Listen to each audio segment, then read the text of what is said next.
To get the most out of solar panels, scientists are stretching and twisting them, dipping them in acid, and even adding invisibility cloaks. Check out the latest ideas for harvesting the sun's energy this week on Light Matters.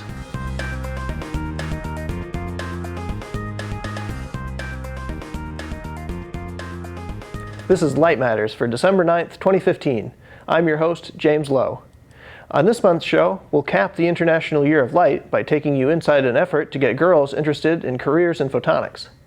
We'll also find out about some creative ideas for lowering energy bills by helping solar cells soak up more sunlight.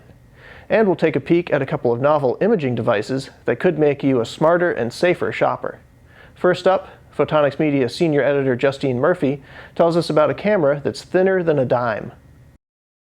Using a grid-like mask instead of a lens, the camera could pave the way for imaging systems embedded in flexible, foldable, and even disposable media.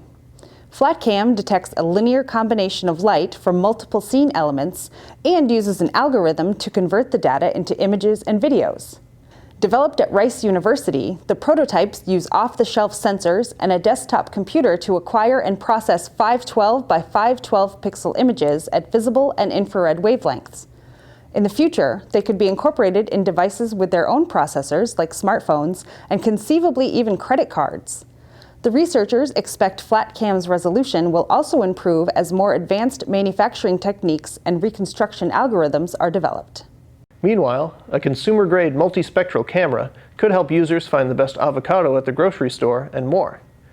Under development by the University of Washington and Microsoft Research, Hypercam uses both visible and near-infrared light to peer beneath the surface and reveal unseen details. The device illuminates a scene with 17 wavelengths. Software analyzes the resulting images to present the user with the most useful information. In one test, the team took multispectral images of 10 different fruits, from strawberries to mangoes to avocados, over the course of a week. Hypercam images predicted the relative ripeness of the fruits with 94% accuracy, compared with only 62% for a typical camera. Now we turn to solar power and some unconventional ideas for making it more efficient. To start us off, Justine Murphy shows us how Agami, the ancient Japanese art of paper cutting, could play a role.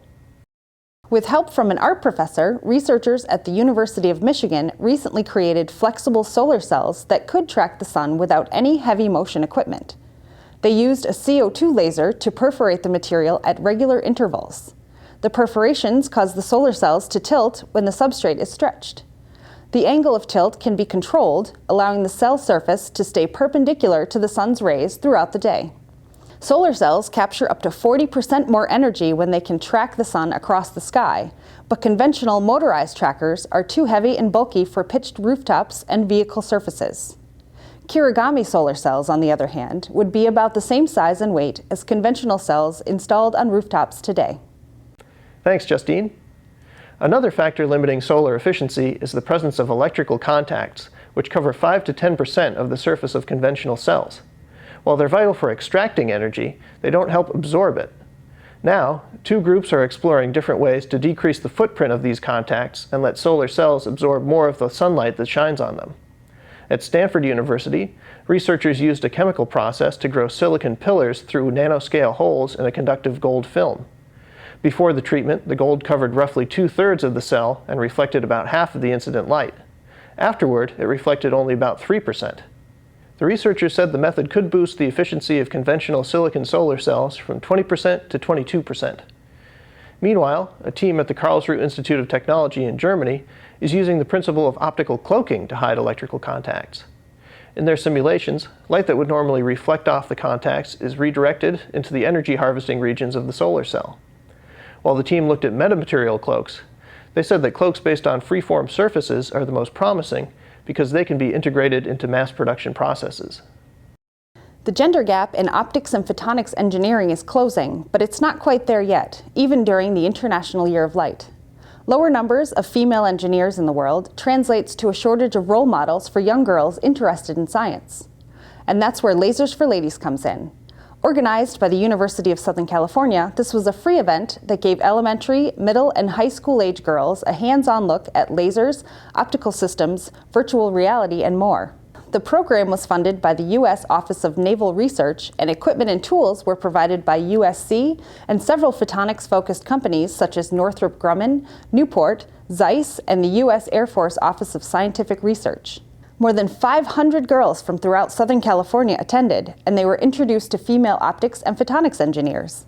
According to Professor Andrea Armani, the varied activities available during the program helped the girls to actually visualize themselves in such roles. This month at Photonics.com, we're taking a look at how fire has affected 4 Northeast optics manufacturers. While some of them suffered big losses in inventory and productivity, each was able to bounce back, with a major assist from the optics community at large. Read all about it this month at Photonics.com. And that's it for this edition of Light Matters. Thanks for watching.